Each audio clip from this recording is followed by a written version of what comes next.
அவங்க 400 நாங்க நம்புறேன். அவங்க 300 தாண்ட முடியலையே, 200 தாண்ட முடியலையே. கட்சியினுடைய மாநில தலைவர் அண்ணாமலையே கோயம்புத்தூர்ல பின்னடைவு ஏற்பட்டிருக்காரு. பாஜகவை தமிழ்நாட்டு மக்கள் ஏற்றுக்கொள்ளவில்லை, குறிப்பா இந்தியா மக்கள் ஏற்றுக்கொள்ளல. இந்துத்துவ கோட்பாட சொல்லி, RSS செயல் திட்டத்தை சொல்லி, எதை சொல்லி ஓட்டு கேட்க போனாங்களோ அந்த மக்கள்கிட்ட ஓட்டு எடுபடலையே. அமித்ஷாவா இருக்கட்டும், நட்டாவா இருக்கட்டும், மோடியா இருக்கட்டும், எல்லாருமே தென் மாநிலங்கள் நோக்கி வந்தாங்க. அவங்களுக்கு என்ன நம்பிக்கைன்னா வட மாநிலங்களும் செல்வாக்கு அதிகமா இருக்கு, நாம தென் மாநிலம் உடைச்சா போதுன்னு நினைச்சாங்க. ஆனால் வட மாநிலம் தான் ஒரு பெரிய அடியே. எப்படியாவது ஒரு கலவரத்தை பண்ணி ராணுவத்தை இறக்கி அச்சப்படுத்தி ஒரு குழப்பிடலாம் அப்படின்னு நினைக்கிறாங்க. ஆனால் அது நடக்காது. ஏனென்றால் மக்கள் தெளிவாக இருக்கிறான், மக்கள் உன்னிப்பா கவனிக்கிறான். ஆகையால் ராணுவத்தை வச்சோ போலீஸை வச்சோ மிரட்ட முடியாது. இந்தியா கூட்டணி அதிக பெரும்பான்மையில் ஆட்சி அமைக்கும்.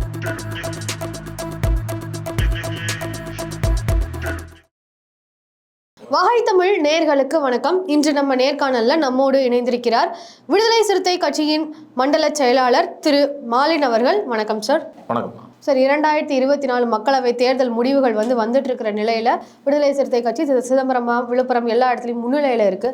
ஸோ இந்த வெற்றியை நீங்க எதிர்பார்த்தீங்களா? கண்டிப்பா எதிர்பார்த்ததான். ஏனென்றால் தலைவர் எழுச்சி தமிழர் அவர்கள் கடந்த 10 ஆண்டுகளாக பாஜக அரசுக்கு, மோடிக்கு எதிராக சனாதனத்தை வேறறுப்போம் என்று தொடர்ந்து வலியுறுத்தி வந்தார். அப்படிதான் திருச்சியில் கூட வெல்லும் ஜனநாயகம் என்ற ஒரு மாபெரும் எழுச்சியான ஒரு மாநாடு நடத்தி அதை வெற்றியும் கண்டோம். ஏனென்றால் பாஜக என்பது ஒரு சித்தாந்த ரீதியான, குறிப்பாக இஸ்லாமிய கிறிஸ்துவ ஒடுக்கப்பட்ட மக்களுக்கு எதிரான ஒரு கட்சி என்பதை தொடர்ந்து வலியுறுத்தி வந்தார். ஆகையால் இன்றைக்கு சொந்த சின்னத்தில் விழுப்புரத்திலும் சிதம்பரத்திலும் தலைவர் எழுச்சி தமிழரும் எங்கள் கட்சியினுடைய பொதுச் செயலாளர் ரவிக்குமார் அவர்களும் முன்னிலையில் இருக்கிறார்கள். கண்டிப்பாக வெற்றி அடைவார்கள். சார், இந்த வெற்றி அப்படிங்கிறது பிஜேபி மேலே இருக்கக்கூடிய வெறுப்புனால கிடைச்ச வெற்றியா, இல்லை இந்தியா கூட்டணி மேலே இருக்கக்கூடிய நம்பிக்கையினால கிடைச்ச வெற்றியா? இல்லை, நம்ம ரெண்டையும் பொருத்தி பார்க்கலாம். ஏனென்றால் ஒரு வெறுப்பு அரசியலிருந்தான் ஒரு நம்பிக்கை ஏற்படுகிறது. பாஜகவுடைய தொடர்ந்து வெறுப்பு பிரச்சார அரசியலிருந்து, சனாதன அரசியலிருந்து தான் மக்களுக்கு இந்தியா கூட்டணி மேலே ஒரு நம்பிக்கை ஏற்படுகிறது. அப்படி தான் பார்க்கணும். ஏனென்றால் நீங்கள் தொடர்ந்து மோடியோ இல்லை அமித்ஷாவோ இவர்கள் செய்த செயல் திட்டத்தை என்னன்னு பார்த்தால் 3000 கோடிக்கு பட்டேலுக்கு செலவு வைத்தார்கள் இவர்கள் ஆட்சியில். ராமர் கோயிலை மசூதி அடித்து விட்டு ராமர் கோயிலை கட்டினார்கள். உச்சநீதிமன்ற தீர்ப்பையே இவர்கள் மாற்றி எழுதி வைத்தார்கள். இப்படி பல்வேறு காரணங்களை அடுக்கிக் கொண்டே போனால் இவர்கள் சாதனை என்று. ஆனால் டெல்லியில் விவசாயிகள் போராடி அந்த போராட்டத்தை நேரில் சென்று ஆறுதல் சொல்லக்கூட வக்கற்ற பிரதமர் தான் மோடி அவர்கள். அதே போல் மணிப்பூரில் ஒரு ஓராண்டுக்கு மேலே அங்கே பழங்குடி மக்கள் மீது வன்முறை கட்டளிடப்படுகிறது. இராணுவ ஆட்சி வருகிறது. இராணுவம் பெண்களை பாலியல் பலாத்காரத்தில் துப்பாக்கி முனையில் படுகொலை செய்கிறது. இப்படி பல்வேறு நெருக்கடிகளை நிலையிலிருந்து தான் மக்கள் பாஜக அரசை தூக்கி எறிய வேண்டும். ஏனென்றால் இது மக்களுக்கு எதிரான அரசு, இது மக்களுக்கு விரோதமான அரசு என்பதை மக்கள் தெளிவடைந்து கொண்டார்கள். ஆகையால் இன்றைக்கு இந்திய அளவில் ஒரு பெரிய மாற்றத்தை இந்தியா கூட்டணி ஏற்படுத்தியிருக்கிறது. சார், இப்போ அயோத்தியில் பார்த்தீங்கன்னா ராமர் கோவில் கட்டியிருக்காங்க. அது பெரிய அளவில் பாஜகவுக்கு உதவியாக இருக்கும்னு பார்த்தீங்கன்னா, ஆனால் அயோத்தியில் அவங்க பின்தங்கி இருக்காங்க பாஜக.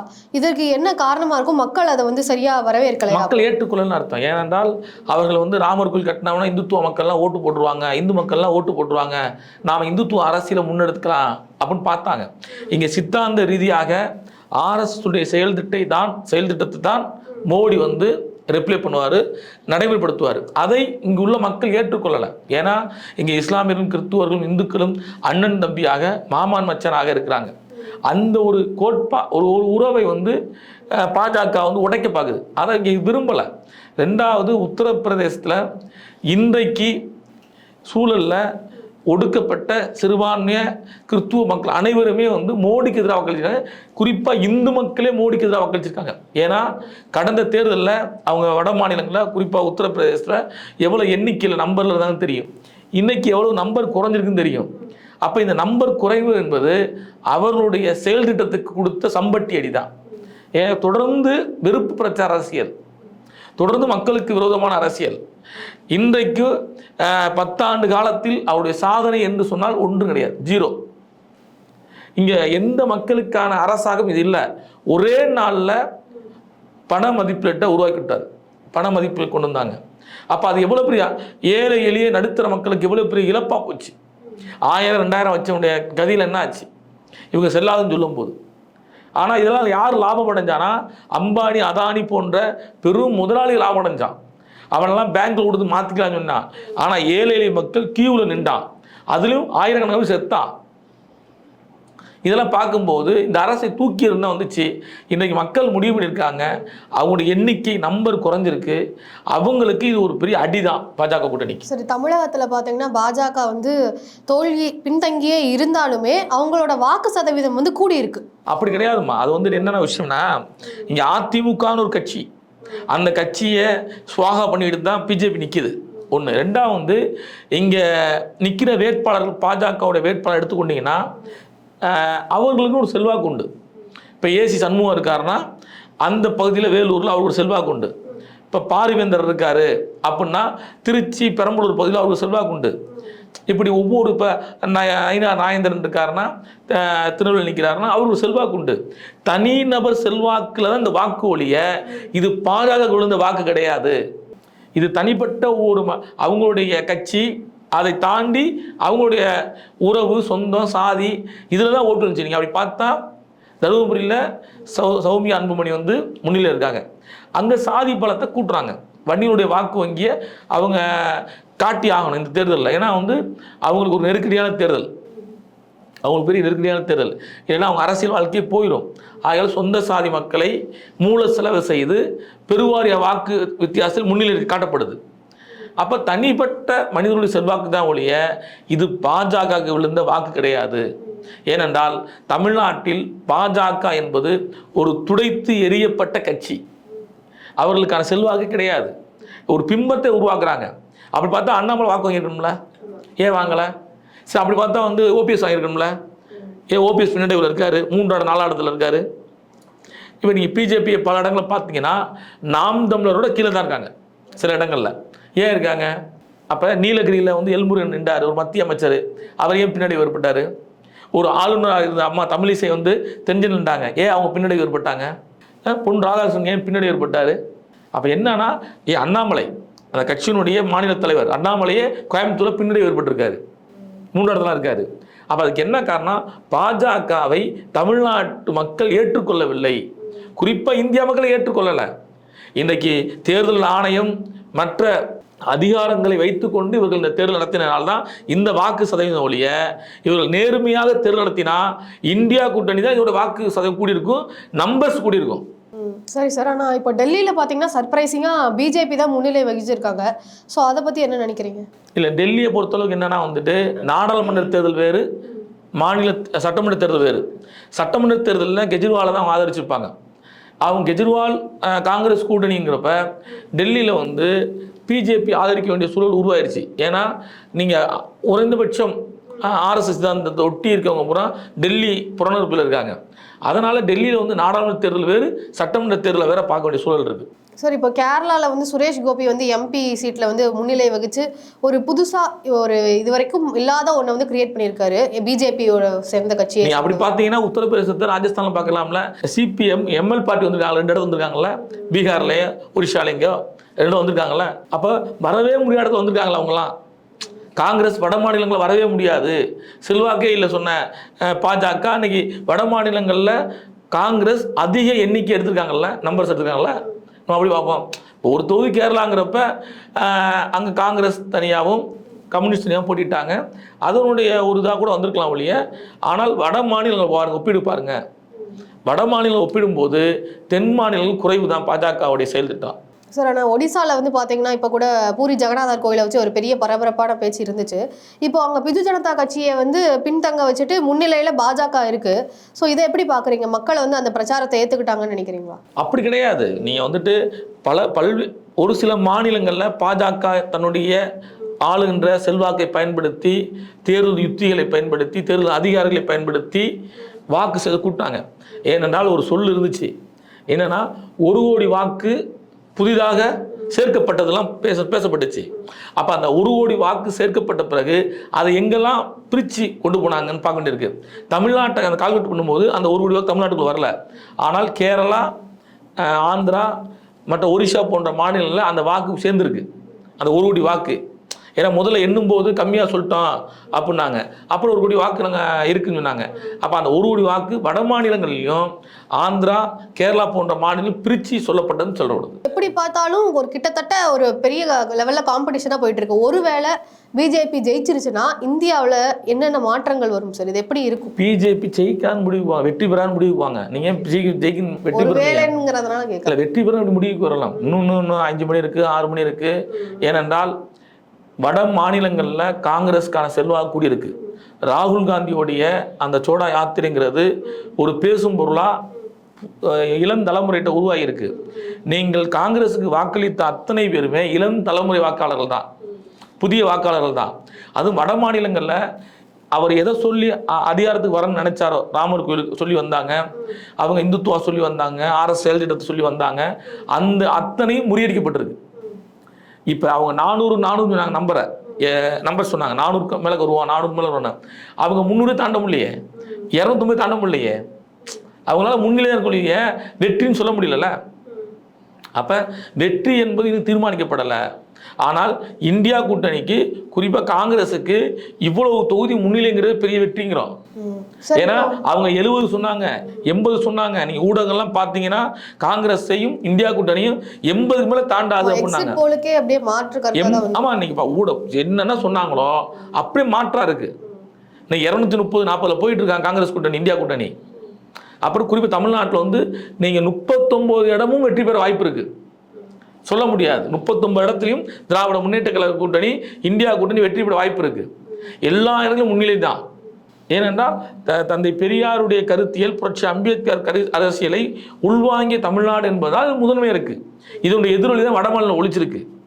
சரி, இப்போ நீங்க சொல்ற மாதிரியே இந்தியா கூட்டணியே வெற்றி பெறுது. இந்தியா கூட்டணி வெற்றி பெற்றால் மோடி அவர்கள் அந்த தோல்வியை ஒத்துக்கொள்வாரு, ஒத்துக்கிட்டு அப்படி இறங்கிடுவாருன்னு நினைக்கிறீங்களா பதவியை விட்டு? சதி பண்ணுவாங்க. நீங்க எப்படி எதை சொல்றீங்க சார்? இவங்க தான் ஒரு மாநிலத்தில் வந்து பெரும்பான்மை இல்லாட்டியும் தன்னை பெரும்பான்மைவாதியை காட்டிக்குவாங்கல்ல.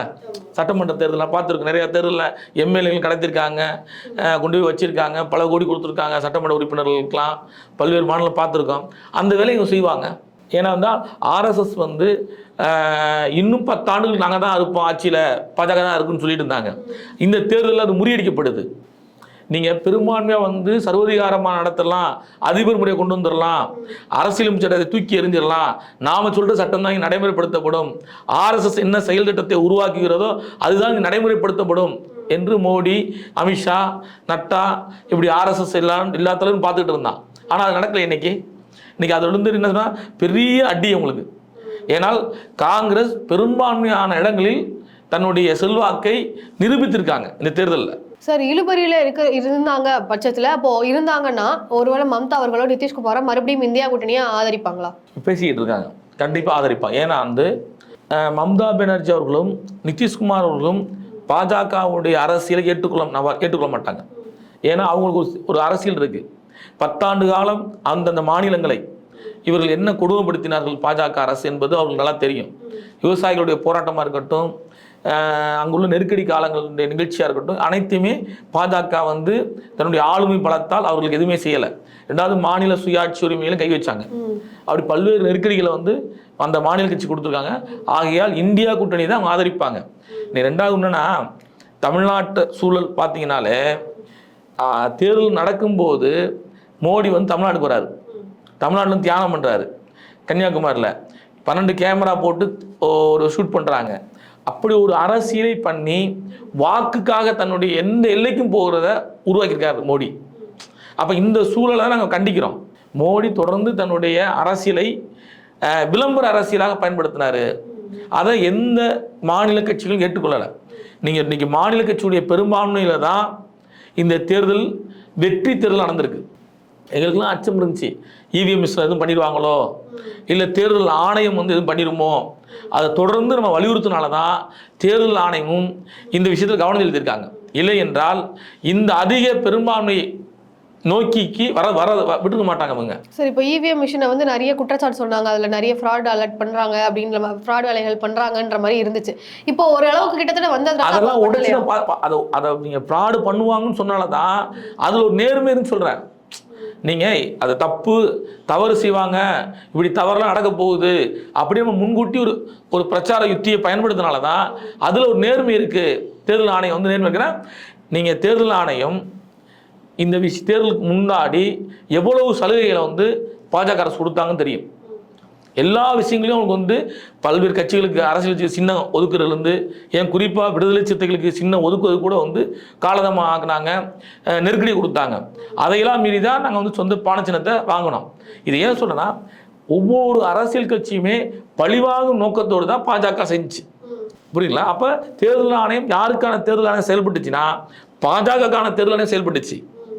ஆனால் தேர்தல் ஆணையத்துக்கு மக்களுடைய எழுச்சியை பார்த்தவுடன் ஒரு அச்சம் வந்துருச்சு. வட மாநிலங்களில் ஆர்எஸ்எஸ் போன்ற பிஜேபி போன்ற நபர்களே வந்து அந்த கட்சிக்கு ஓட்டு போடலை, அந்த கட்சி வேட்பாளருக்கு ஓட்டு போடலை.